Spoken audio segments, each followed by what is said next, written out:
Boa noite, bom dia, meus amados irmãos. Então vamos continuar, como o nosso amado irmão Renan já falou. Estamos vendo aí algumas práticas do funcionamento da igreja, tá certo? Então vamos orar mais uma vez para a gente iniciar a aula. Senhor nosso bom Deus, te louvamos por tua graça, misericórdia e bondade. Abençoa-nos agora que vamos aprender mais um pouco sobre a tua igreja, sobre como ela deve funcionar. Que o Senhor nos ajude e nos fortaleça, em nome de Cristo. Amém.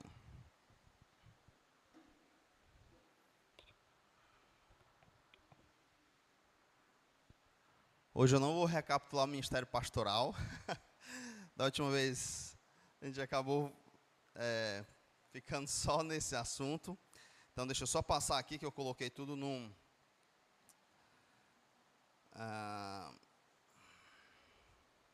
Pronto. Então hoje a gente vai iniciar do ministério diaconal e a gente vai iniciar sobre governo também. Então a gente só tem essa aula e a próxima, né? Ok. Então vamos ver se a gente consegue terminar esses dois assuntos hoje, tá certo? Então a gente viu o ministério pastoral, como acontece, como a igreja deve se comportar e tal. E hoje a gente vai ver o ministério diaconal. Então se você acha que tem um chamado aí, ou tem a vocação, ou o dom de servir, você pode ser um oficial da igreja, ajudando nesse ministério, tá certo? Então presta bem atenção nessa aula aí, muito importante para você. Ministério diaconal. Como acontece?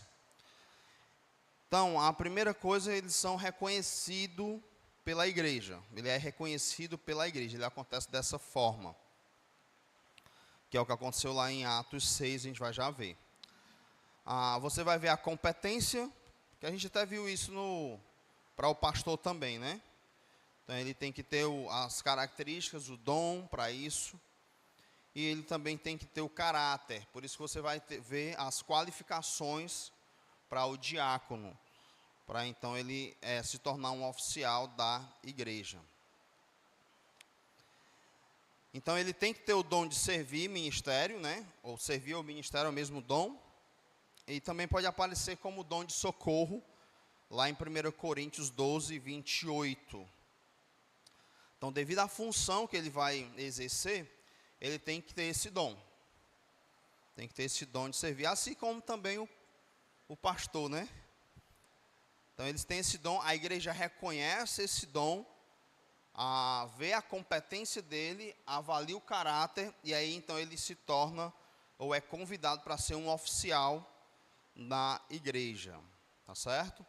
Não tem o dom do diaconato, ele é um oficial, certo? Ele faz parte daqueles que vão compor a liderança da igreja. O pastor já tem o dom do pastorado, certo? E também é um oficial. Mas o diácono, você não vai ver o dom do diácono. Pelo menos não é citado nas escrituras. Mas pelo o desenvolver, entendendo que Atos 6 é ali o início do seu ministério, o ministério dos diáconos, entendemos que ele deve ter o dom de servir, como a própria palavra diácono sugere. Então, originalmente, o termo se refere a trabalho servis, como atender às mesas, um garçom. Esse seria aí o trabalho do diácono, certo? Ou o significado da palavra diácono. Chegou a indicar qualquer serviço na igreja. Então, o diácono seria aí pau para toda obra, né? Tinha que fazer tudo e tal. No passado, os diáconos eles estavam muito relacionados com o trabalho de fazer a distribuição de cestas básicas e distribuir a ceia. Aí tinha que carregar a cadeira e tal, então tinha muito essa visão que o diácono tinha que estar trabalhando, fazendo as coisas e tal. O diácono, de fato, é alguém que vai servir muito em todas as áreas, mas eu não penso que se resume a isso o trabalho do diácono. Vou já dar as razões bíblicas para isso. Vamos continuar aqui. Então, a igreja ela olha para essas questões como a competência, a qualificação, o dom dele, e aí a igreja o reconhece como oficial da igreja. Aqui está a diferença entre os vários irmãos que têm o dom de servir e os que são diáconos da igreja. Então você pode, porque como é que eu vou diferenciar isso, né? Se o diácono tem o dom de servir e vários irmãos têm o dom de servir, então todos são diáconos, entende? A igreja reconhece isso e o torna um oficial da igreja, o convida para isso. Então é possível você ter as qualificações, a competência, mas não ter o reconhecimento da igreja e ser um oficial, tá certo? Então pode acontecer isso. É como se fosse, eu sou um diácono na essência ali, no meu dia a dia, mas eu não sou um oficial na igreja. Como também você pode ter um pastor, sim, não é? Que não se tornou ainda um oficial. Então tem o dom lá, tem a competência, mas não é reconhecido como um oficial da igreja. Não faz parte da liderança da igreja, digamos assim. Então você vai ter um texto que vai citar lá em Filipenses 1:1, que ele escreve, aí ele diz, escreva aos presbíteros e diáconos. Então ele cita os diáconos lá também, como pessoas... abre lá em Filipenses 1, só para você ver isso. Porque são poucos textos que vão falar do diácono. Filipenses 1.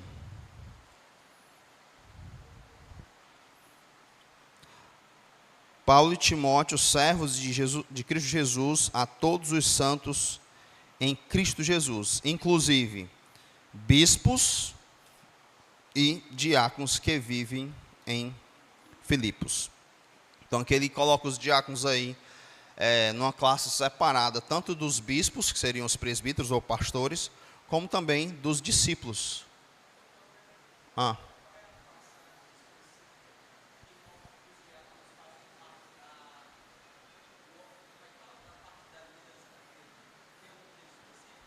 Não, o texto que vai ter, eu vou já falar sobre isso. O texto que vai ter, que a gente entende que eles têm esse papel importante, mas eu vou explicar já qual a função deles, para a gente não confundir as coisas. Esse texto de Filipenses, e você vai ter 1 Timóteo 3, quando Paulo dá as qualificações do presbítero e as qualificações do diácono, certo? Seria esse o texto, que é o texto que está aqui. Abre agora em 1 Timóteo, capítulo 3.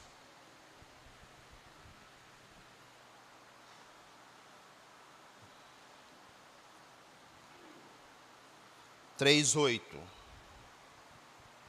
Semelhantemente, quanto a diáconos, é necessário que sejam respeitáveis de uma só palavra, não inclinados, tal e tal. Então, dá as qualificações.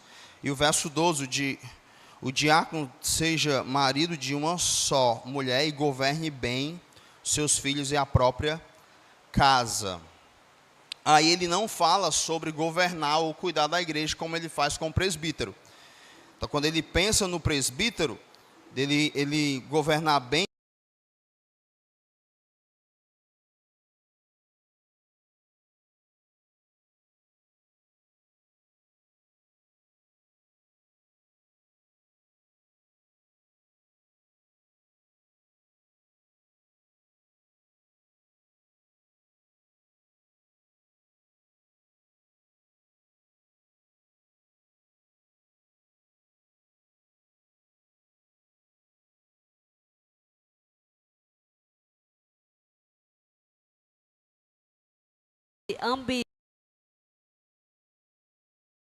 né, as esposas dos diáconos ou ainda as diaconisas. O que torna, no original, o que torna esse texto, essa dupla interpretação? o que torna... Não estou conseguindo... Porque esse é um texto usado, algumas igrejas vão defender o diaconato feminino. Feminino, porque certo. nesse texto, as mulheres pode indicar ou as esposas dos diáconos ou ainda as diaconisas. Ou a diaconisa. A minha pergunta é, o que torna essa dupla interpretação? A própria construção do texto, ele não é tão claro, certo? Então, quanto às mulheres, poderia ser quanto às esposas, certo? Poderia ser traduzido assim. Ou pode ser traduzido quanto às mulheres. E aí isso dá essa ambiguidade. Então, e aí tem esse debate teológico aí, beleza? Aqui na nossa igreja a gente entende que se trata da esposa do diácono, que seria aplicado também à esposa do presbítero, ok? Então seria isso. Aí não dá para entrar no debate agora, senão vai levar muito tempo. Mas a dica que eu dou é, observe o papel que o diácono desempenha. Aí quando você tenta encaixar isso na diaconisa, você vai ter que fazer alguns arranjos, ok? Então vamos lá. A água já está aqui e tal.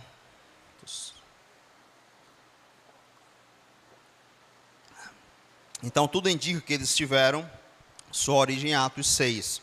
Vamos então lá até Atos 6.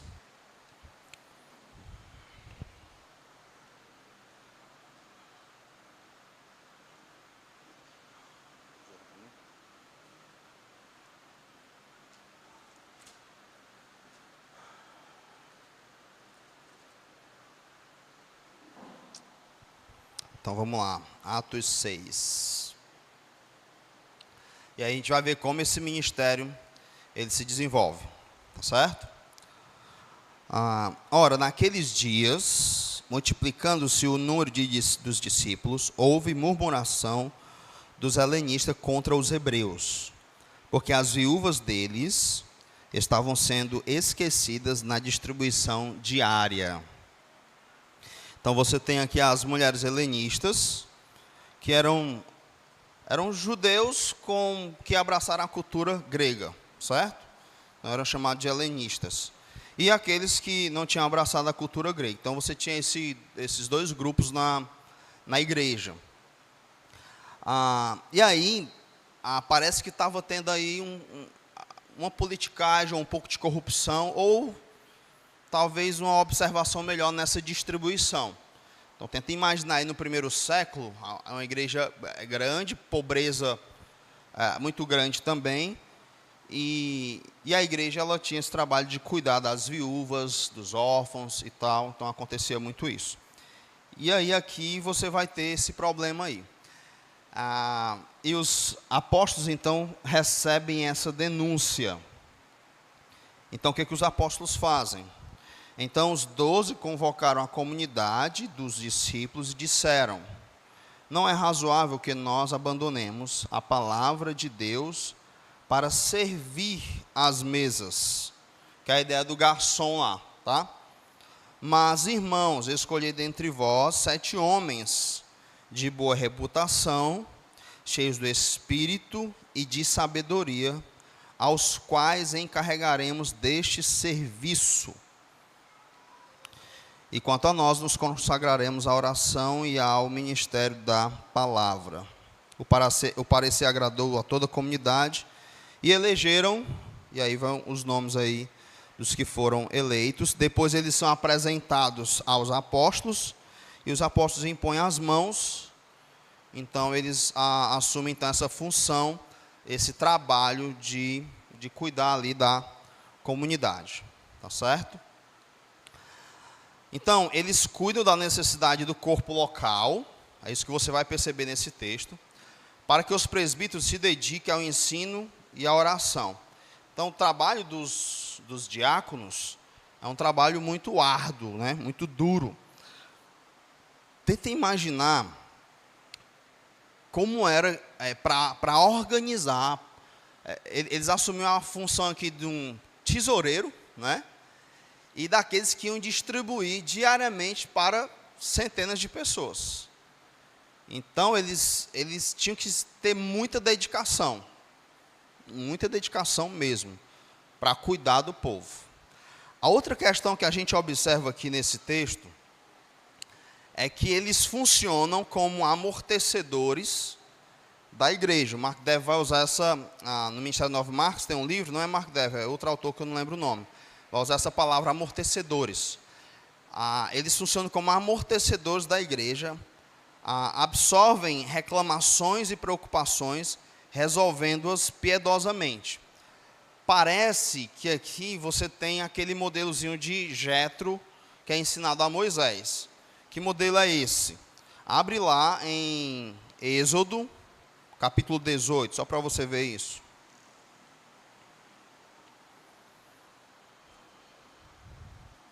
Êxodo 18, verso 13.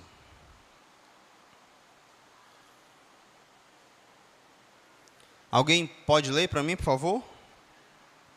Do verso 13 até o verso 27. Alguém com microfone? Oi, são? Até o versículo 27? Isso, do 13 ao 27. 18, 13 ao 27. No dia seguinte, Moisés assentou-se para julgar as questões do povo, e este permaneceu em pé diante dele, desde a manhã até o cair da tarde. Quando seu sogro viu tudo o que ele estava fazendo pelo povo, disse: "Que é que você está fazendo? Porque só você se assenta para julgar, e todo esse povo o espera em pé, desde a manhã até o cair da tarde." Moisés lhe respondeu: "O povo me procura para que eu consulte a Deus. Toda vez que alguém tem uma questão, esta me é trazida, e eu decido entre as partes, e ensino-lhes os decretos e a lei de Deus." Respondeu o sogro de Moisés: "O que você está fazendo não é bom. Você e o seu povo ficarão esgotados, pois essa tarefa lhe é pesada demais. Você não pode executá-la sozinho. Agora ouça-me, eu lhe darei um conselho, e que Deus esteja com você. Seja você o representante do povo diante de Deus e leve a Deus as suas questões. Oriente-os quanto aos decretos e leis, mostrando-lhe como devem viver e o que devem fazer. Mas escolha dentre todo o povo homens capazes, tementes a Deus, dignos de confiança e inimigos de ganho desonesto. Estabeleça-os como chefe de 1.000, de 100, de 50 e de 10. Eles estarão sempre à disposição do povo para julgar as questões. Trarão a você apenas as questões difíceis, as mais simples decidirão sozinhos. Isso tornará mais leve o seu fardo, porque eles o dividirão com você. Se você assim fizer, e se assim Deus ordenar, você será capaz de suportar as dificuldades, e todo esse povo voltará para casa satisfeito. Moisés aceitou o conselho do sogro e fez tudo como ele tinha sugerido. Escolheu homens capazes de todo Israel e colocou-os como líderes do povo, chefes de 1.000, de 100, de 50 e de 10. Estes ficaram como juízes permanentes do povo. As questões difíceis levavam a Moisés, as mais simples, porém, eles mesmos resolviam. Então Moisés e seu sogro se despediram e este voltou para sua terra. Ok. Então vocês perceberam como Deus usa Jetro para organizar o povo ali? Então, acreditam-se que devido à própria qualificação do diácono, ele vai ajudar nesse trabalho. Tentem imaginar o problema que eles estavam resolvendo ali. Eu coloquei um ponto aqui que eles cuidavam, né, ou cuidam das tensões que ameaçam a unidade da igreja. Então, você tem uma igreja ali que parece já estar dividida. Tem as helenistas, tem as hebreias aqui. Então, essa daqui está sendo deixada de lado e tal. E aí eles escolhem esses homens para resolver essa tensão. Se estava acontecendo isso, essa distribuição estava tendo aí a corrupção, esses homens iam resolver isso. Não eram os apóstolos, que aqui estão representando os líderes maiores da igreja. Quem vai resolver isso é esse grupo de 7 homens, que tem que ser cheio do Espírito Santo, ter uma boa reputação. E aí então acredita-se que aqui são os diáconos. Então vai muito além de carregar cadeiras e distribuir a ceia. Eles vão estar no meio da comunidade, vendo as dificuldades da comunidade, funcionam como esses amortecedores. Esse é o treinamento que a gente tem tentado fazer com os nossos diáconos. Então, o que a gente sempre fala em nossas reuniões, vocês têm que estar no meio da comunidade. Vocês têm que conhecer a comunidade, tanto para saber o que está acontecendo na igreja. Então, quanto mais diáconos, melhor. Para proteger o rebanho, amortecer algumas questões. Eles, por sua própria qualificação e dom, eles vão conseguir ajudar a comunidade a caminhar. E vão cuidar das tensões que podem existir, que vão ameaçar a unidade da igreja. Então, você tem vários diáconos que são homens de boa reputação, logo eles são respeitados. Homens cheios do Espírito Santo, logo eles têm muita sabedoria para lidar com todas essas questões. Então, a sua função, esse é meu ponto, sua função vai muito além de um trabalho físico. Por isso, as qualificações devem ser tão elevadas. Então, você tem as qualificações praticamente iguais ao do pastor, certo? E na escolha deles, a gente viu aqui os apóstolos dizendo que eles tinham que ter boa reputação, tá? Olha só o que o Tabit diz naquele livro lá, Encontrando Presbíteros e Diáconos. Ele diz assim: a grandeza desse trabalho se vê no caráter dos indivíduos que deveriam ocupar esse ofício, em como isso facilitaria o ministério da palavra e oração, e no efeito unificador e fortalecedor que traria à igreja local. Então, é um papel de extrema importância, o papel do diácono. Ele vai ajudar os pastores, né, a fazerem bem o seu trabalho, e eles vão, então, fortalecer esse efeito que vai trazer unidade à igreja. Vão estar sempre ligados, cuidando da igreja nesse quesito, tá certo? Por isso, acredito eu, as suas qualificações são tão elevadas. E aqui vem um ponto lá, né, que o Renan perguntou. Eles executam ordens do presbitério, não tomam decisões na igreja. Então, eles não são citados, por exemplo, como é que a gente chega a essa conclusão? No livro de Atos, quando vão ter alguns embates ou debates teológicos, ali no início da igreja, os diáconos nunca aparecem nessas discussões. Então, se eles se tornam oficiais aqui, alguns vão dizer assim, essa ideia do oficial, ela vai acontecer só depois. No entanto, eu penso que a imposição de mãos aqui deixou claro para a igreja que esses homens seriam esses oficiais, que vai ser citado só em Timóteo lá, capítulo 3.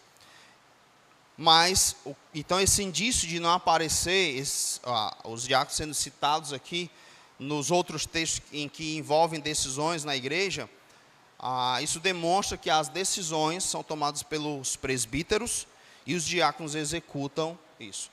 No próprio texto em que eles acontecem, se bem que eles não existiam ainda, né? Você vai ver os apóstolos tomando a decisão e aí dando agora o que eles iam fazer, a tarefa que eles iam executar. Ok? Aí só tem que tomar cuidado aqui, né? Os diáconos, eles ajudam a liderança, ou executam as ordens da liderança, mas então eles não têm valor nenhum, entende? Se você olha para as qualificações, para o trabalho que eles estão realizando, são pessoas respeitáveis que certamente têm influência e voz na igreja. E são oficiais da igreja. Então você vai ter os presbíteros e os diáconos, tá certo? Aí tem que tomar cuidado para o outro extremo, né? Há algum tempo, alguns pastores, isso aqui é interessante, não queriam mais ter diáconos em suas igrejas, chegando a apelidar os diáconos de diabos, porque tinha uma disputa pela liderança da igreja. Principalmente pastor batista, né, que não trabalha com pluralidade de pastores. Então, é um único pastor, geralmente. Isso tem mudado na última década. E ele é um pastor com diáconos. Então, geralmente, eles exercem essa liderança juntos. E aí tinha essa briga por poder aí. E essa complicação no desenvolver dos papéis na igreja. Então, alguns vão chamar os diáconos para tomar decisões quando acham que as questões são mais complexas e o próprio presbitério não consegue solucionar aquilo, e eles pedem o conselho. a ouvir a voz dos diáconos devido ao perfil deles, tá certo? Mas a decisão final parte então dos presbíteros. Aqui na igreja a gente passou um tempo, né? Só eu como pastor, e a gente foi treinando alguns diáconos e presbíteros também, e eu sempre deixei claro para eles que a gente ia fazer essa transição. E também deixei claro para a igreja que quando a gente tiver pelo menos 3 presbíteros, eles vão decidir e eles executariam as decisões. Para frente. Então, como a igreja deve tratá-los? Honra e respeito, a gente já viu lá no 1 Tessalonicenses 5,12,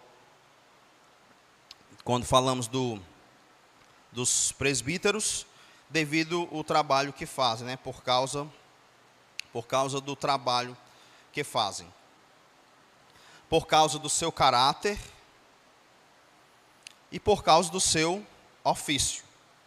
Então a igreja tem que tratar os diáconos com respeito, por causa do que eles realizam, por causa do caráter deles. Então são homens que devem ter um caráter irrepreensível, cheios do Espírito Santo, e por causa do ofício. E claro, a igreja também deve cobrar o caráter, não é? Então, se os diáconos não são modelo para o rebanho, eles devem ser admoestados, e se não mudam, devem ser, então, removidos do seu ofício. Tá certo? Alguma pergunta sobre os diáconos, para a gente passar para outro assunto? Hoje eu fui rápido, né? É que eu não estou me sentindo bem, eu estou indo rápido. Orem por mim aí, tá? Estou com um mal-estar aqui, acho que foi alguma coisa no café. Estou me tremendo, então a adrenalina de ontem, Roger Vane. Nenhuma pergunta? Então vamos para frente. Governo de igreja. Então vamos lá. Quais os tipos de governo de igreja? O que seria esse governo de igreja? Como uma igreja deve ser governada, tá certo? Então, tem 3 modelos principais. Aí eu trouxe esses daí só para título de curiosidade. Você não vai encontrar nenhum livro assim que tem lá todos esses modelos bem falados. Geralmente o que acontece? Você observa como a igreja funciona e dá um nome. É mais ou menos isso, alguns teólogos têm feito isso. Então aqui foi um artigo lá da igreja do pastor Marcos Dranconato, e eles colocaram esse tipo de modelo aí que eu nunca nem tinha escutado falar. Mas para título de curiosidade eu trouxe para vocês. Ele chama esse governo mínimo. Então ele coloca: governado por um pequeno grupo de presbíteros, enfatizam dons espirituais e minimizam o conceito de membresia. Os exemplos são igrejas que têm esse nome de comunidades ou neopentecostais. Eu não sei se esse pequeno grupo de presbíteros seria real em todas elas. A maioria só tem um presbítero ou um pastor. E às vezes esse pastor, ele vai estar mais associado com o governo episcopal, que é ele que manda em tudo. Mas, enfim, tem sim essas comunidades que minimizam essa ideia de membresia. Isso aí, e aí deram esse nome aí, tá certo? Nacional, o Estado lidera ou limita as fronteiras. Tem como exemplo a igreja anglicana, de onde os batistas nasceram, tá certo? E a igreja luterana. E agora vamos para os 3 governos principais. Vou colocar os 3 logo aí na tela. Então, os principais são episcopal, presbitério e congregacional. Certo? Então, se tratou de governo de igreja, você vai encontrar esses 3 aqui. Esses são os principais. Esses outros 2 aí, eu nunca nem tinha escutado falar, vi nesse artigo. Mas os 3 aqui, eles são bem comuns. Então, vamos lá. O episcopal, eu coloquei frases curtas para vocês decorarem. Um governa todos. Isso é o episcopal. Um exemplo de igreja assim. Que um governa todos. Hã? Católica, né? Tá aí, né? E as igrejas pentecostais, algumas delas também têm esse aspecto. Então, algumas igrejas metodistas, eles funcionam como uma espécie de... você tem a denominação, aí tem um cara que, às vezes, ele é o fundador da denominação, e as outras igrejas, elas não são independentes. Elas não são autônomas. Falei certo? Elas são filiais dessa igreja. Então, o bispo, né, ele vai dominar todas as outras. Então, o que ele diz aqui tem que funcionar em todas as outras. Eles têm um pastor lá, aí eles mudam o pastor. Não, agora você vai para esse campo aqui, você vai para esse, você vai... E a igreja não tem voz e nem vez, certo? Nas suas decisões. Eu conheço alguns pastores, né, que vivem assim, em comunidades assim. E aí eles disseram que essa mudança, ela acontece para que não corra o risco do rebanho se apegar ao pastor e depois se tornar uma igreja independente. Tá? Então, é um sistema de dominação mesmo e por aí vai. Tá certo? E também o dinheiro, né, que a comunidade arrecada, geralmente vai para a sede. Então, eles vão ter poucos pastores, eles vão ter mais, chamam de obreiros, né? Alguns casos evangelistas e tal. Então, você tem um pastor da sede, e aí ele cuida de várias congregações que tem obreiros lá. Ok? Eu uma vez conversei com um rapaz, ele disse que financeiramente funcionava assim. Ele ganhava 17% do que entrava, as ofertas ficavam para a comunidade, para eles comprarem alguma coisa, todo o restante tinha que ir para a sede. Aí quando eles precisavam de alguma coisa, eles tinham que pedir a sede. E alguns irmãos, olha só, eles dizem, aí pastor, é o seguinte, a gente quer comprar um negócio, aí está precisando de um violão, aí tem que ficar pedindo a sede não manda, aí alguns irmãos boicotam o dízimo, em vez de dar o dízimo, que o dízimo vai para lá, eles dão em forma de oferta que fica na igreja, para poder, então, ter essa liberdade aí, por aí vai. Então, esse governo aqui, ele não é bíblico, você não encontra nada parecido, tá certo? E agora vem os outros dois governos, que é o presbitério e o congregacional. Os dois você vai encontrar, o presbitério ele surge lá desde Calvino, e a ideia deles é que a igreja, ou eu coloquei aqui, alguns eleitos por todos, lideram todos. Essa é a ideia. Então, é como se fosse uma democracia representativa aí, tá certo? Só que no governo de presbitério, ele sofre influência extra-igreja. Então, você tem, geralmente eles funcionam assim, são quatro igrejas formam um presbitério. E aí eles têm que se reunir, tem um tempinho lá que eles têm que se reunir, a cada tantos meses eles têm que se reunir. E aí eles tomam decisões aqui que afetam as 4 igrejas. Só que acima deles tem o sínodo e acima deles tem o concílio. Então, uma decisão que é tomada, a igreja presbiteriana é um exemplo, né? Num concílio, afeta todas as igrejas, tá certo? Então, tem esse governo extra-igreja, ok? E na vida da igreja local, eles elegem os seus presbíteros e aí isso a igreja participa, mas depois de eleitos, a igreja não toma mais nenhuma decisão, eles decidem tudo. E aí eles separam lá os presbíteros que vão ensinar, e tem os presbíteros, alguns chamam de leigos, né, mas tem outro nomezinho, regentes, eu acho. Eles vão então cuidar de outras questões da igreja, não são presbíteros que ensinam, tá certo? Eles fazem essa diferença aí. Mas deu para entender como é que funciona? 2 pontos principais. A igreja elege eles, e eles tomam todas as decisões pela igreja, certo? E tem essa influência de decisões tomadas à parte da igreja. no governo congregacional,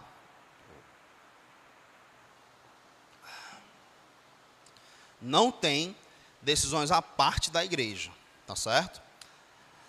A Convenção Batista está tentando meio que fazer isso. Então, um colega meu foi denunciado para a convenção e ele é chamado para uma arguição para se explicar. Então, e aí a convenção pode, nesse julgamento, condená-lo, se ele for contra a profissão de fé, né? Ou como que se chama? As doutrinas. Confissão de fé. Eu falei confissão de fé? É que eu estou pensando em outra coisa. Eu não estou bem, não. Então, aí você pode então ser tirado legalmente da igreja. Isso também você não vê no Novo Testamento, esse tipo de modelo. A igreja ela é independente, tá certo?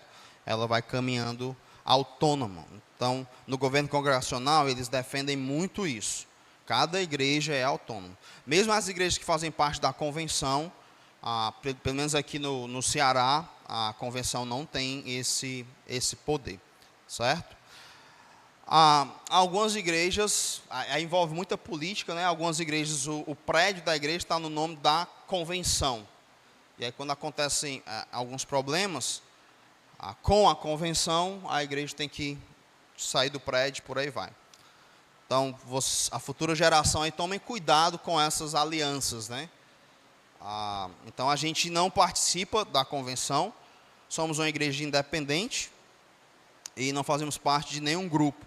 E aí a gente tenta, enquanto pastores, ter boas amizades de algumas igrejas, com irmãos que professam a mesma fé, e a gente caminhar junto, trocar ideias, algumas reuniões e tudo, mas sem ter essa interferência de fora, certo? Então, no governo congregacional, todos decidem pelo voto direto. E aí você tem os batistas e congregacionais que fazem isso. Por isso que a gente tem as nossas assembleias, que são soberanas, tá certo? Então, eu penso que o congregacionalismo, ele tem algumas falhas, ele não contempla bem os textos sagrados, e o presbitério também. Então, eu caminho aí no meio termo, tá certo? Tem um livrinho do Tiago Albuquerque, achei bem interessante, porque eu estava lendo e a forma como eu entendo é exatamente como ele escreveu aqui. Tem algumas ressalvas. E aí foi curioso, porque no meu concílio, né, o meu exame doutrinário, quando chegou nesse assunto, tinha um pastor antigão lá, né? O maravilhoso Geraldo Newman. E aí nós começamos um debate, e eu mostrando e tal. Aí o Tiago, com a minha visão muito parecida da dele, foi bem engraçado. Ele, Geraldo, ele já explicou, ele tem razão. Aí foi bem divertido ali naquela hora. Porque às vezes os professores ficam, né, forçando você e tal. E é muito legal e tenso. Mas aí eu não tinha lido ainda o livro. Aí eu fui ler agora para ver como é que ele pensava a respeito dessa aula. E é muita coisa bem parecida. Ok? Então, depois, se você quiser ler, o nome do livro é Presbitério Local, uma interrogação, uma questão de autoridade. Como eu falei, tem pouco material a respeito disso. Geralmente as pessoas não valorizam muito essa questão de governo. E alguns vão dizer até que as escrituras é escassa nesse assunto. E por aí vai. Então, você é congregacional, porque é assim. Você seu governo é presbitério, então, porque veio lá de Calvino e é assim. E eu comecei a ler os textos e perceber isso. Aqui na nossa igreja, ele já acontece em parte assim, tá? Mas, então, a forma como acontece, eu diria que não é um congregacionalismo raiz, certo? E aí eu vou ver alguns textos com vocês para a gente entender melhor como é que eu encaro os textos, tá? Então vamos lá. presbitério e congregacional, eu penso que é aí um meio termo aí, tá certo? Eu já chamei isso de congregacionalismo com pluralidade de pastores. Esse seria o nome que eu daria. O Tiago Albuquerque colocou presbitério local, porque o presbitério dos presbiterianos, ele vai além do local, tá? Então ele está a parte da igreja, tem os concílios fora a igreja que lideram lá. Então ele coloca como um presbitério local. Então, os presbíteros eleitos não decidem tudo, isso aqui são as minhas premissas, não decidem tudo sem a igreja, certo? Então, nesse livrinho aqui, ele vai muito para esse extremo. A igreja elege, agora eles decidem, e só admissão e exclusão de membros que a igreja é chamada. Eu penso que a igreja pode ser chamada para mais coisas, certo? Então, presbíteros eleitos não decidem tudo sem a igreja. O que mais? A igreja não decide tudo, tornando os presbíteros eleitos sem liderança. Então, no congregacionalismo raiz, a igreja decide tudo. Vocês não têm ideia como é a confusão. Então, vai convidar alguém para pregar. Tem que fazer o quê? O que vocês acham? Uma assembleia. Apresenta os nomes. Tem proposta, apoio, está em discussão. Aí discute esse nome, esse daqui, não, esse daqui, isso aqui. Vamos votar. Aí tem 3 propostas. Aí começa votando com a última proposta, até chegar à primeira. Aí somos votos e tal. Agora, quanto nós vamos dar de oferta? Tal. Aqui quando eu cheguei tinha isso, né? Congregacionalismo raiz. Quanto é que a gente vai dar de oferta? Se bem que as ofertas a gente foi decidindo, aí depois não, é um padrão. Toda pessoa que vem, a gente dá 150, 200 reais, 300, sei lá, nem sei quanto é que estamos dando. Isso é com Alan. Então não precisa votar toda vida que vier alguém, a gente já estabeleceu. Mas o congregacionalismo raiz é isso. Então, quanto é que vai ser a oferta do missionário? Eu proponho 100 reais, eu proponho 150, eu proponho tanto. Há um apoio, o assunto está em discussão, aí vai. Por isso, os batistas morrem de medo de assembleia. Vixe, hoje tem assembleia, ó. Aí, emendar na tarde aí, e por aí vai. E aí começa aquela confusão. Eu queria assim, não deu certo, e tal, e tal, e tal, e tal. E algumas pessoas, dentro do congregacionalismo, eles querem dominar a igreja por meio da assembleia. Então, aqui também tinha pessoas assim, tá? Eu lembro que uma vez eu fui jogar uma escada fora, estava velha, aí não pode botar no lixo, não, tem que passar na assembleia. Tem que passar na assembleia. Irmãos, tem uma escada que não presta mais, há uma proposta para jogar ela fora. E aí vai. Eu lembro que o Cleito, o púlpito era velho, né? Aí disse, eu vou fazer um púlpito novo para a igreja e tal.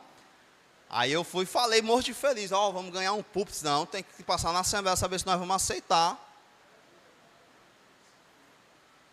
Depois você vai ler lá as atas. Não é não? Na mão. Imagina a ata aí, pá. Certo?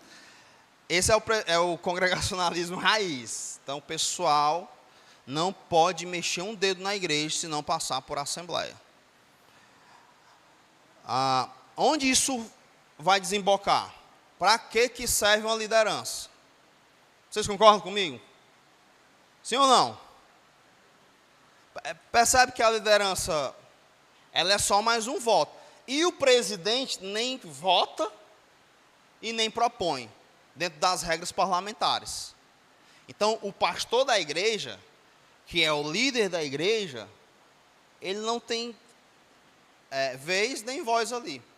Ele só vai votar dentro do congregacionalismo quando der empate, aí ele desempata.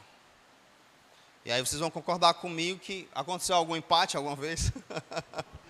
uma vez, né? Entende? Então, primeiro de tudo, esse modelo não é bíblico. Esse congregacionalismo raiz aí, certo? Você não vai ver isso nas escrituras, a igreja decidindo tudo. Tudo tem que ter uma assembleia, tudo tem que... Não, você não vai ver isso, tá certo? Só que o outro extremo, os presbíteros decidem tudo e a igreja não participa mais de nada. Aí eu acho que seria um exagero, tá certo? Então coloquei mais uma premissa aqui. Os presbíteros eleitos tomam decisões pela igreja. A igreja confia neles. Por isso é importante saber quem vai ser seu presbítero, né? Seu pastor. Porque ele vai tomar decisões importantes que pode abençoar a igreja, pode destruir a igreja. Então, eles tomam decisões pela igreja. E lembra, 1 Timóteo 3 lá, você tem que governar bem sua casa. Porque se você não governar bem sua casa, como é que você vai governar ou cuidar da igreja?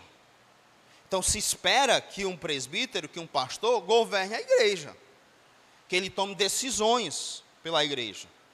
Ele tem esse dom de governar, de liderar. Ele foi chamado por Deus. Ele recebeu autoridade para isso, ele tem que exercer essa função. Então, às vezes para o pastor é bem mais cômodo deixar tudo para a igreja decidir. Porque se der errado, a culpa foi da igreja e não dele. Então, os presbíteros eleitos, eles tomam decisões pela igreja, exercendo sua liderança, e orientam a igreja para que a mesma tome decisões sábias em suas assembleias, nas decisões que cabem à igreja. Aí o difícil aqui, para mim, é saber quais são as decisões que cabem à igreja e quais são as decisões que faz parte da ossada dos presbíteros. Fazer essa separação, entende? Então, aqui é complexo fazer isso. Pastor? Oi. Silas. Uma dúvida, né? Como que a gente pode se proteger de tanto o extremo como do outro, né? Tanto o quê? Tanto de um extremo como de outro, né? No caso de a igreja não ser essa igreja que sempre... A igreja não, né? Mas alguns membros, né? Que possam querer ser o dono da igreja. Uhum. E também de um presbítero futuro possa querer ser dono da igreja. Como que a gente possa se proteger tanto de um lado como de outro, né?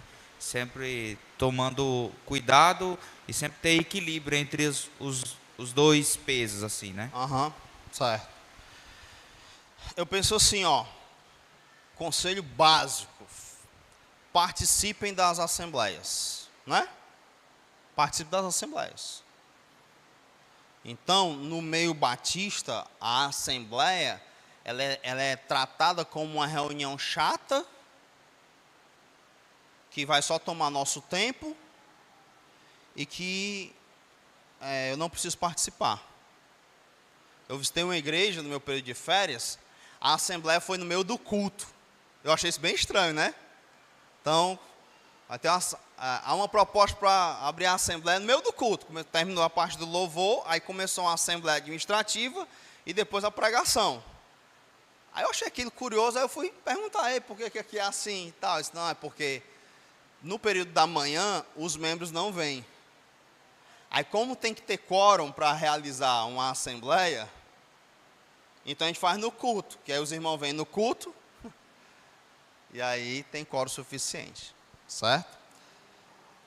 O que nós temos que tomar cuidado também, estamos reformando o estatuto, né? Esse estatuto não sai nunca, hein, pastor Vladimir?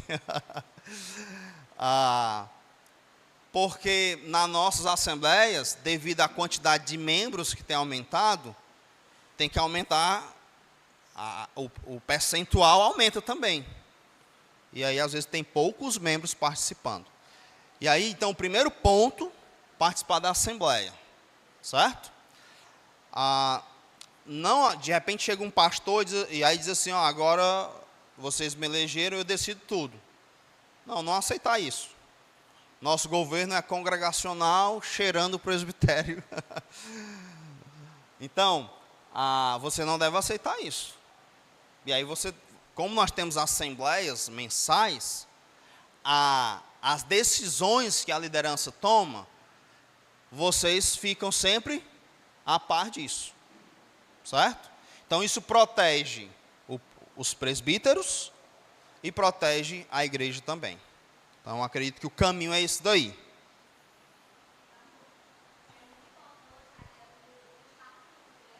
Do estatuto. Sim.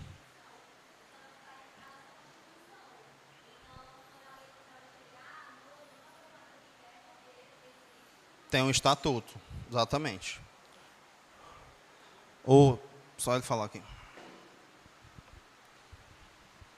Pastor, outra coisa também que a gente vê no governo secular, né, que funciona também, é a questão da descentralização de uma figura.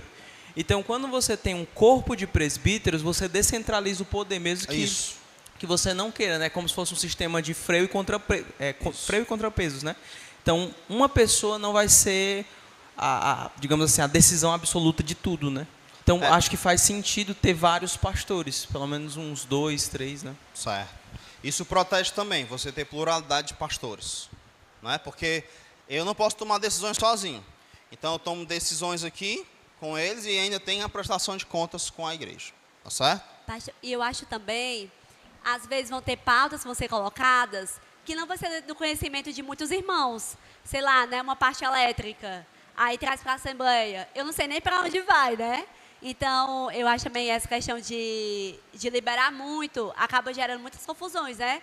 Porque, às vezes, a gente não sabe ser tão humilde para, olha, não é meu campo, eu não vou saber definir isso, né? Vou ter pessoas mais capazes que vão saber definir. Irmão Alain.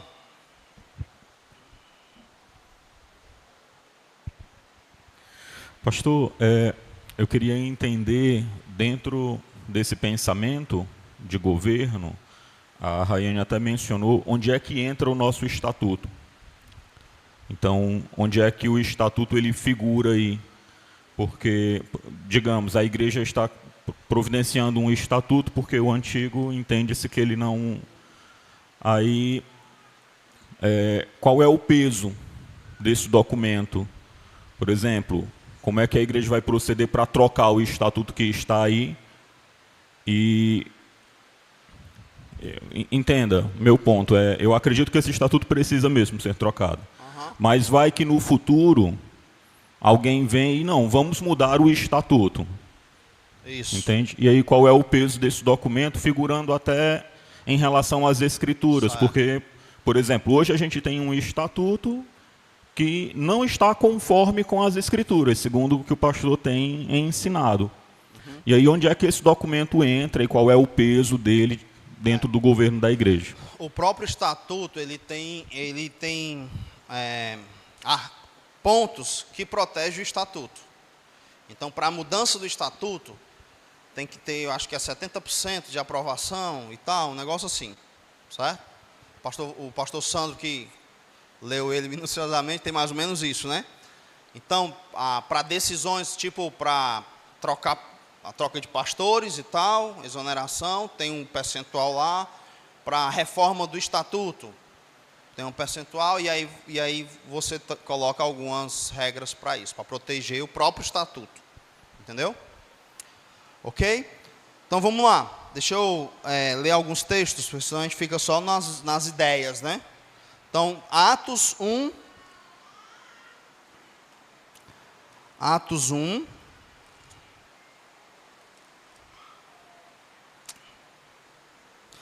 Então, Atos 1, 15, diz assim, ó. Naqueles dias, levantou-se Pedro no meio dos irmãos. Ora, compunha-se a assembleia de umas 120 pessoas. Então, você está vendo aqui nitidamente uma reunião que não é um culto, tá? E disse, irmãos, e aí Pedro fala com os irmãos. O que Pedro vai propor para os irmãos? É que seja colocado no lugar de Judas um novo apóstolo. Tá? Que alguns teólogos acreditam que eles tomaram a decisão errada. Isso é discussão para outro momento. E a igreja errou com eles na primeira decisão. Então, ele fala, e aí ele diz a partir do 21 como é que tem que ser o perfil desse substituto. É necessário, pois, que dos homens que nos acompanharam todo o tempo que o Senhor Jesus andou entre nós, começando do batismo de João, até o dia em que dentre nós foi levado às alturas. Um destes se torne testemunha conosco da sua ressurreição. Verso 23. Então propuseram 2. José, chamado Barsabás, cognato Justo, e Matias. E orando disseram, tu, Senhor, e aí vai, certo? Para preencher essa vaga aí. A igreja ainda, acredito que a igreja nasce em Atos 2, né? Mas você já tem essa decisão aí, junto com esses irmãos. Então, qual é o padrão que eu vou perceber aqui, que eu quero que vocês percebam? Como é que eu cheguei a essa conclusão? É que você não vai ver a igreja decidindo tudo. Então, não foi a igreja que tomou a iniciativa, chegou e disse, ei, tem que botar alguém aí no lugar. Não, isso parte da liderança, aqui representada pelos apóstolos. Alguns vão dizer, mas eram os apóstolos, não eram os presbíteros e tal. Beleza, se eram os apóstolos, para que então perguntar para a igreja? Para que então a igreja participar disso? Eles mesmos, se eu estou fazendo menção à autoridade apostólica, a igreja nem precisa participar. Mas você vai vendo um padrão, certo? E como você não encontra isso nas epístolas, você vai ver na igreja esse padrãozinho. E aí você pega esse padrão e a gente entende que a gente está dentro do que Deus planejou para a sua igreja. Tá certo? Vamos a outro texto. Então, a decisão dos líderes apóstolos, fatores restritivos para a escolha da igreja, e você tem a escolha da igreja. Então, eles tomam decisão, nós vamos fazer isso aqui. Vocês vão participar dessa decisão elegendo essas pessoas. Essas pessoas têm que ter esse padrão. Então, vocês vão escolher dentro desse padrão, entende? Eles orientam a igreja e limitam a decisão da igreja por causa da função e sabedoria que eles ocupam. Isso protege a igreja do Senhor. Então, vamos lá para frente. Atos 6 agora, que é o texto que a gente já leu. Então, fica dos diáconos lá, né? Então, já vou aqui, ó.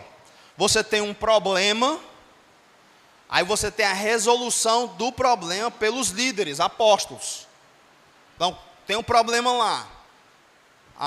Então, quando a igreja chega dizendo, está acontecendo isso na igreja, ela não diz, vamos fazer uma assembleia, porque eu tenho umas propostas. Não, você tem um problema e chegam, fazem a acusação.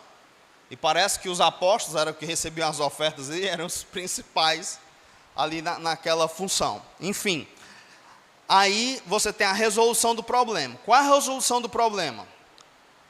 Os apóstolos decidem como vai ser. Então, o que eles fazem primeiro? Nós não vamos resolver isso aí. Mas eu proponho que quem faça isso seja um apóstolo. Tem apoio? Tem. Então, quem tem que fazer vão ser os apóstolos. A gente voltou. Então, no nosso estatuto, a Assembleia ela é soberana. Então, a Assembleia decidiu, tem que fazer. Eu sempre dizia aqui, né, quando eu cheguei, porque tinha isso no estatuto, eu dizia assim, o dia que a Assembleia decidir algo que eu tenho plena convicção que é pecado, que está contra as Escrituras, próximo domingo eu não estarei mais aqui. Por causa, preparar a igreja, né, dizer para a igreja, eu estou aqui me submetendo ao estatuto. Mas o dia que a Assembleia decidir algo que eu, até por uma questão de consciência, que eu tenho plena convicção que isso não agrada a Deus, eu não ficarei. Alguém? Elcio? Oi, tá me escutando? Tô. Pastor, sobre uma questão, né, lá do Atos 1, né? É porque, deixa eu ver aqui. Deixa eu só achar o versículo. Deixa eu ver. Pronto, é no versículo 15, né? Ele fala assim, naqueles dias Pedro levantou-se entre os irmãos, um grupo de cerca de 120 pessoas, né? Isso. Então parece que Pedro aqui, ele não está se levantando como líder, né? Ele está se levantando como um membro, entendeu? E não é tipo, o texto não está dizendo assim, Pedro, ele propôs a proposta entre os 12 apóstolos. Eles estão em uma assembleia e um Pedro ali, como participante dessa assembleia, ele propôs algo, né? E ele até faz uma discussão lógica, né? Tipo, ele dá o porquê e chega a uma conclusão, entendeu? Certo. Diante disso, né?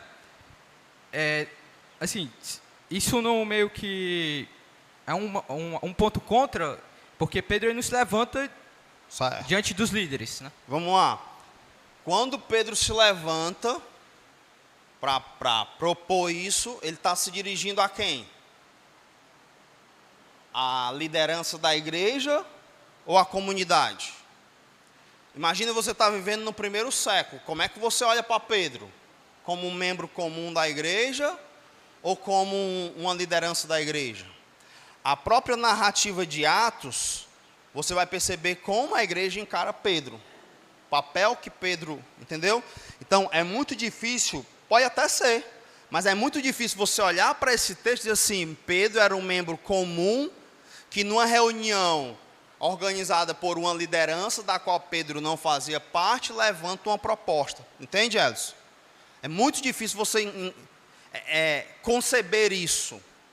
Então, entende-se, quem teria autoridade para levantar e dizer, tem que arrumar outro apóstolo. Um membro comum faria isso? Mas tudo bem, digamos que fosse, aí a gente vamos para os outros textos. Então, já que nessa tem essa possível ambiguidade, a gente vai para os outros textos. E aí você tem agora a igreja, em Atos 6, com um problema. E como é que eles vão lidar com esse problema? Eles vão falar com a liderança. Tá certo? Aí a liderança diz, nós não vamos resolver isso. Como é que isso vai ser resolvido? Vai ser resolvido vocês escolhendo 7 homens. Então, não há uma assembleia para dizer como é que vai ser resolvido, para dizer quantos homens vão ser e para dizer como é que esses homens têm que ser. Tudo isso quem define é o corpo apostólico lá, a liderança. Eles definem tudo isso e aí, então diz para a igreja, agora vocês vão eleger. Certo? Dentro dessas balizas. O congregacionalismo raiz, o que eles fariam? A gente tem que ter uma assembleia aí para resolver esse negócio. Aí tu propõe o quê, Renan? Tu propõe o quê? Tu propõe o quê? Isso aqui, isso aqui, isso aqui. Aí tinha votação, tinha que ser do jeito que eles... Não, os apóstolos eles orientam a igreja. Como é que ela tem que fazer. Beleza? E aí fica claro a resolução que eles dão. E a igreja então elege esses homens, trazem até eles, eles aprovam a ideia de impor as mãos, eu estou com você, aprovo o que está acontecendo aqui, e esses homens então se tornam esses oficiais. Pastor? Pois é, eu também tenho um ponto a falar nesse texto, né? De Atos. De Atos, né? Atos 6. Atos 6, né? É porque, tipo assim, eu já vejo isso como um ponto contra, entendeu? Porque eles têm um problema e eles estão passando esse problema para a igreja. Eles não estão lidando com esse problema. Quem? Entendeu? A liderança. Certo. Né? Até porque o Senhor mesmo fala, tem um problema, não vamos resolver. Eles deixam claro, né? Tipo assim, por isso os 12 reuniram todos os discípulos e disseram, não é certo negligenciarmos o ministério da palavra de Deus a fim de servir às mesas. Então eles mesmos falam, a gente não vai resolver o problema, né? E eles, no versículo fala... Então eles não resolvem o problema? Não, peraí. E no versículo 4 eles falam, e nós dedicaremos à oração e ao ministério da palavra, né? Certo. Então parece que o papel deles, eles mesmos falam, não, a gente não vai resolver o problema. O nosso foco aqui é a oração e o ministério da palavra. E no versículo 5, né? Parece que eles dão mais uma proposta, né? Até porque o versículo 5 fala, tal proposta agradou a todos, né? Então, parece que eles estão dando uma proposta, não como como uma liderança, como o senhor está falando, né? Tipo assim, eles de forma, como posso dizer, impondo isso, né? Eles estão dando uma proposta. Certo. Lê o né? verso 3. O verso 3. E os irmãos escolheram entre vocês 7 homens de bom testemunho. Mas, irmãos, escolhei... Irmãos, escolham entre vocês 7 homens de bom testemunho. Certo. E no versículo 5 ele fala, tal proposta agradou a todos, né? Pronto. Eles estão resolvendo o problema, eles estão se omitindo. Eles estão dizendo, não, isso aí é um problema, eu vou só orar e ensinar a igreja que vai resolver isso aí. Não, não é assim que acontece. Entendeu? Eles estabelecem como o problema vai ser resolvido. E aí o parecer deles agradou a toda a comunidade. Certo? E aí a igreja então escolhe, traz até eles, para eles reconhecer esses homens. E impor as mãos. Ok? Então eu não consigo ver que aqui eles estão se omitindo para resolver os problemas e deixar que a congregação resolva as coisas. Então, não, isso aqui não, a gente vai resolver. Vocês marcam uma assembleia aí, alguém vai propor, alguém vai votar e aí vocês resolvem tudo. Pastor, com licença. Mas parece que o que agradou a igreja foram a escolha dessas pessoas que eram cheios do Espírito Santo de sabedoria. Não é?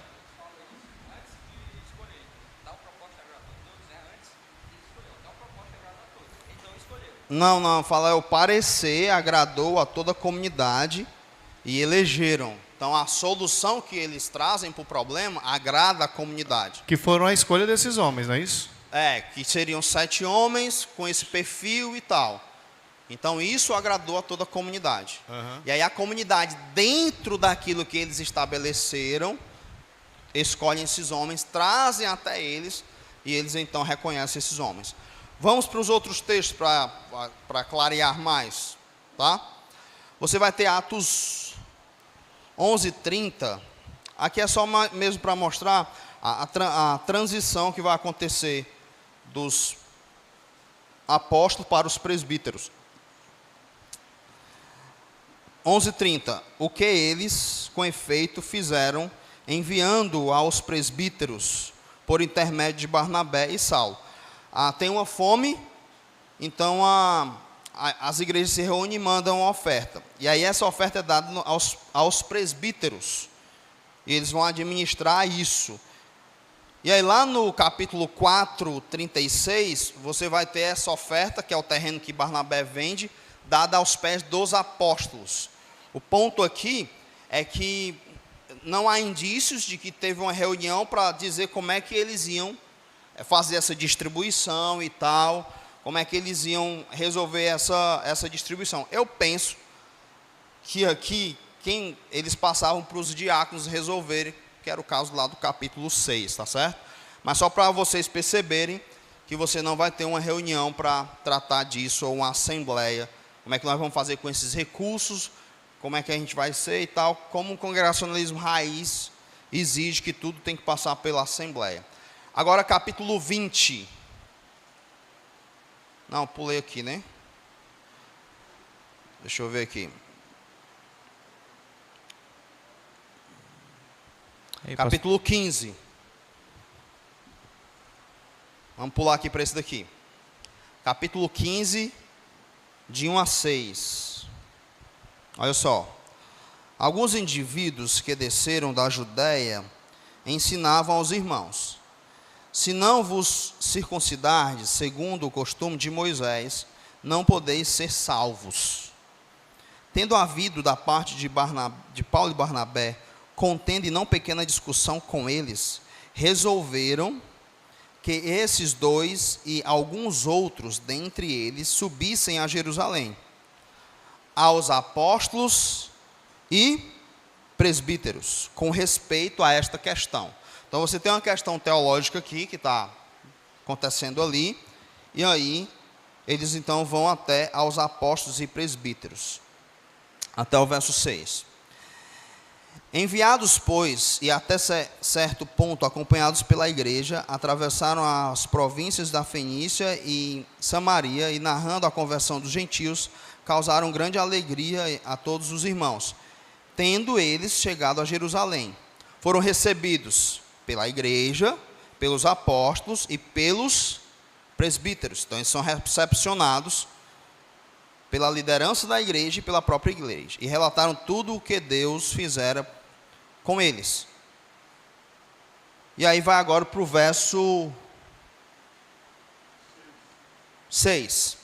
Então se reuniram os apóstolos e os presbíteros para examinar a questão. Então vai ser uma reunião que não vai envolver a igreja. E eles vão discutir e tal, Tiago fala e aí vai. E aí nós chegamos ao verso 22. Então pareceu bem aos apóstolos e aos presbíteros com toda a igreja, tendo elegido homens dentre eles, enviá-los juntamente com Paulo e Barnabé a Antioquia. Então eles chegam à resolução do problema, lá os apóstolos e os presbíteros, como é que vai ser? Aí eles agora decidem com toda a igreja o quê? Enviar juntamente com Paulo e Barnabé a Antioquia. Aí foram Judas, chamado Barsabás, e Silas, homem notável entre os irmãos, escrevendo por mão deles. Aqui que eles escrevem: os irmãos, tanto os apóstolos como os presbíteros, aos irmãos de entre os gentios em Antioquia. E aí vai, fala, certo? E vai até o 26. Homens que têm exposto a vida pelo nome do Senhor Jesus Cristo. A qualificação desses homens aí que vão levar essa carta. Então você tem a liderança resolvendo uma questão, um problema. Chegaram à resolução disso, tá certo?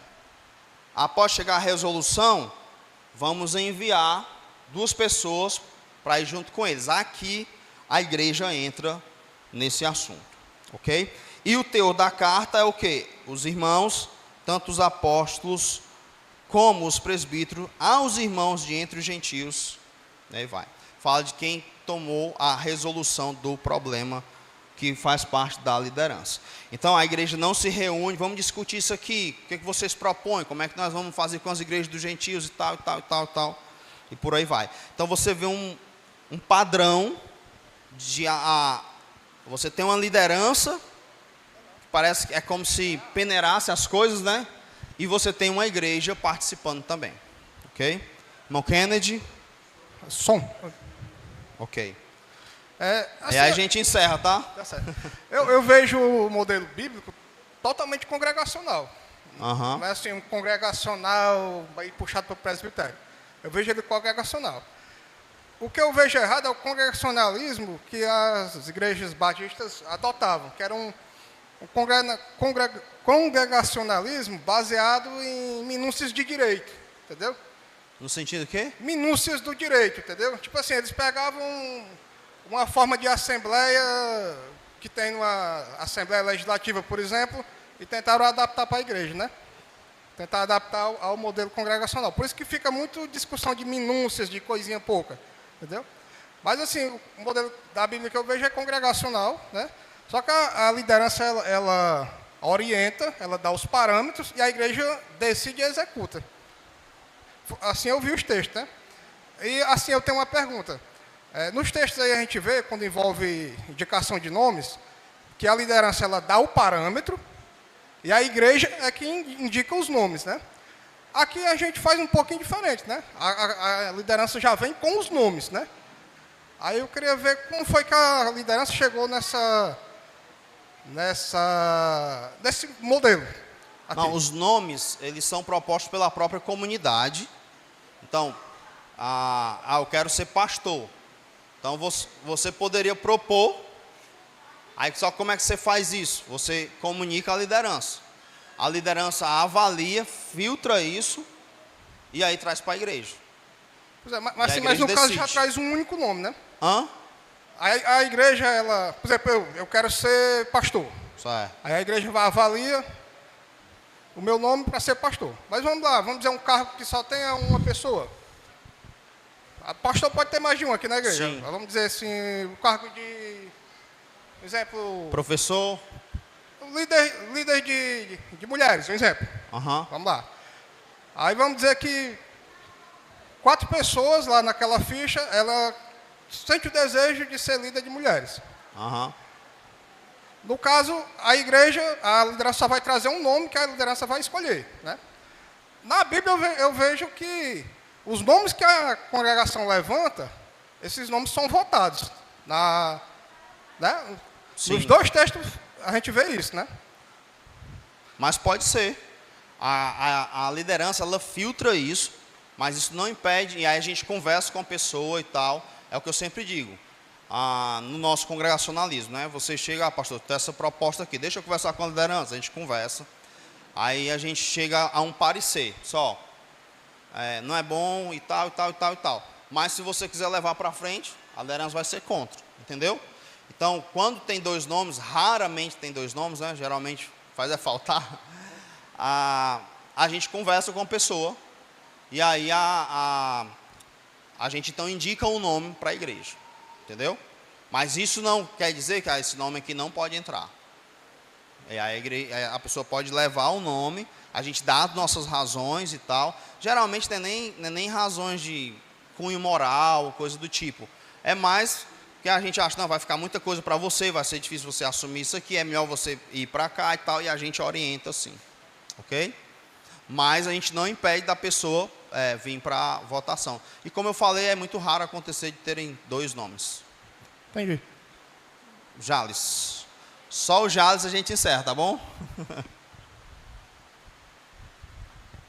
Pastor, assim, nos textos que foram mais tratados, né, de Atos 1, Atos 6, do 1 ao 6 e de Atos 15. Atos 15, eu vejo que esses 3 textos falam sim dos apóstolos ali, agindo, tomando a decisão. Só que eu vejo todos esses textos, eles levando para a igreja depois, para ver o que é que a igreja acha da decisão deles, né? Então, nesse caso, tipo, a visão do ideal seria isso, digamos, o presbitério vê uma coisa entre eles e depois leva para toda a igreja, para a igreja decidir, porque eu vejo que, assim, lá em Atos 6, né? Eles não se ausentaram do papel deles, mas eles entenderam que era melhor escolher outras pessoas para resolver aquilo. E Atos 1 fala que naqueles dias, como também sendo um momento, uma ocasião específica, que Pedro se levantou como um dos 120 e tomou aquela decisão de chamar a gente. E aí, em Atos 11, 30, né, tipo, falou também da ideia de que ele levou para os presbitérios, o sustento, só que não fala como que foi distribuído, se o presbitério que decidiu, se a igreja decidiu. Mas aí em Atos 15, né, fala também sobre a igreja teve a ideia toda levada pelos apóstolos, só que a igreja disse que foi favorável, né, e elogiaram que foi uma decisão sábia. Então, nesse caso, a igreja vai participar de todas as decisões, só que depois de passar pelo presbitério, é isso? Entenda, você não vai ver vestígios de que o parecer agradou a comunidade e tal. Eles tomam a decisão, dão a resolução e comunicam para a igreja. Então, por exemplo, a carta que vai ser levada para a igreja dos gentios está lá pronta. A igreja vai participar de quê? De quem vai ser enviado para acompanhar a entrega dessa carta. O teor da carta foi decidido na reunião entre apóstolos e presbíteros. Imagina só você reunir a igreja para resolver um problema como esse. Não, você tem uma liderança com maturidade suficiente tal para resolver isso. Então, em todos os casos, você percebe a liderança tomando decisões, ordenando, escolhei entre vocês 7 homens. Então, eles dão essa ordem e isso agrada a comunidade. E a comunidade trabalha dentro do que eles já estabeleceram, entendeu? Então, você não vai ver os apóstolos dizendo, ei, o que vocês acham da nossa ideia? Não é isso que o texto transmite. A gente escreveu uma carta aqui, o que vocês acham da nossa ideia? A gente envia isso aqui? Não. Está aqui a carta, está aqui a resolução, está aqui o conteúdo da carta, e a igreja participa da eleição das pessoas que vão levar a carta. Mas aí nesse caso, tipo, tanto esse conteúdo da carta, como a decisão de escolher 7 homens foi algo partido dos apóstolos e não necessariamente dos presbíteros, né? Sim. Que aí nesse caso... Não, aí a então, carta você tem os presbíteros junto. a participação, mas É. a decisão também ali, quem tomou a frente foi Pedro, que era um apóstolo, né? Sim. E aí qual seria a conclusão? Que, tipo assim, não fala dessa autoridade de decisão final pelos presbíteros. Então, só parte dos apóstolos, essa é a ideia. É o que eu falei no início. Se você usa esse argumento, não, aqui eram os apóstolos, eu posso usar esse argumento, entendeu? Eu acho até um argumento válido. Aqui eram os apóstolos, beleza, então, para que, se tem esse peso, para que então a igreja ainda vai participar disso aqui? Eles poderiam resolver tudo, certo? E aí, se é os apóstolos, então a liderança da igreja não tem. Porque os apóstolos não têm mais, entende? Se eu for nessa linha de raciocínio. Então não tem liderança de igreja. Então, se tudo vai ser decidido na assembleia, como é que um pastor vai exercer o seu dom de liderar? Entende? Que aí entra também no ponto de que os apóstolos, naquela decisão de escolher 7 homens, eles iam se dedicar à palavra e à oração, né? Isso. E eles foram ali, chegaram, orientaram o povo. E aí não seria também uma forma, então, de liderar isso? Tipo, de permitir que a igreja realmente tome essas decisões, só que dando orientações? Só o quê? Dando as orientações? Só dando as orientações? Só que dando as orientações, assim, tipo, participar o jeito junto. de liderar, né? É. Não, aí você não lidera. Pastor. Então só terminar o raciocínio do Jales. Aí você não lidera. Vamos tentar, porque se a gente ficar aqui vendo como é que funciona e tal, tá quase uma assembleia, né? Então, o meu ponto vamos tentar ver esse padrãozinho que acontece lá, certo? Então, você tem um padrão lá. Você tem a igreja participando e você tem uma liderança participando. Qual é o meu ponto? É que no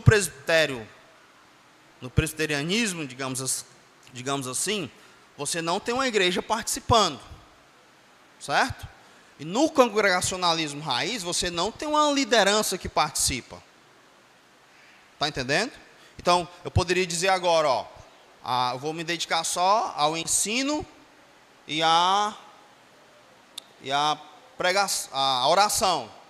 A partir de hoje eu não decido mais nada. Tanto telefonema que eu recebo por semana, pastor isso aqui, pastor isso aqui, pastor isso aqui. Pastor, não decido mais nada. Tudo vai ter que ser levado. Então, por exemplo, aqui na igreja já funciona assim, em parte. Então, se você pegar todo o meu estilo de ministério, pluralidade de pastores, eu não levei isso para a assembleia. Eu vou treinar novos pastores. Eu não levei isso para a assembleia. Os projetos que a gente tem em mente, de treinar novos diáconos, projeto desse ano e tal, eu não levei isso para a assembleia. Como a gente elege líderes de departamentos, eu não levei isso para a assembleia. Entende? Então, são várias coisas que não são levadas para a assembleia. Então, no congregacionalismo raiz, ele ele domina a liderança e a liderança só faz, nenhuma mudança pode, que é o que o Kennedy falou, né? Que fica aquelas minúcias ali, enfim. E aí você vai ver aqui que a igreja ela vai caminhando, tem uma liderança, quando surge uma questão séria, aí você tem uma liderança que orienta a igreja e tudo, ela não deixa de comunicar a igreja sempre, o que a liderança decidiu? A igreja é reunida, vai ser assim, assim, assim, e ela participa em parte dessa decisão. Ok? Não, o último, tá, gente? Só queria pontuar, Vai, só queria pontuar aqui nos textos, que fica muito claro de que há uma participação tanto da liderança como a participação da igreja. Isso. Não fica nem só para um, nem só para um, nem só para outro. Então, existem assuntos que não precisam ser passados para a liderança, como vai comprar um prego. Isso é um negócio que não precisa fazer isso. E, por exemplo, em relação a nomes, a igreja está vendo tudo, a igreja é bem envolvida. Então, por exemplo, quando foi separar o santo para ser pastor, todo mundo já sabia que ele tinha essa ideia de querer ser pastor. Quando foi separar o Leandro para ser agora um evangelista. Já sabia que ele tinha esse dom. Então, tipo assim, é meio que levar para a igreja já fazer aquilo que ele já está dentro, né? Ok. Mas que a liderança já está a par disso e vai trazer isso para a igreja, mas de uma forma de que isso já foi decidido, entre aspas, no meio de toda a igreja, né? Então, eu não vejo muita dificuldade nisso, né? Tá dificultando muito essa questão, né? O pastor, Ok. eu acredito que o pastor não está simplesmente dizendo que agora só a liderança vai decidir, mas também está defendendo que não só a igreja vai decidir, tem que ser um trabalho mútuo, né? Para mim fica claro nos textos que os dois estão trabalhando junto, certo? Nem um extremo e nem outro, ok? Amém? Vamos ficar de pé para a gente encerrar com oração.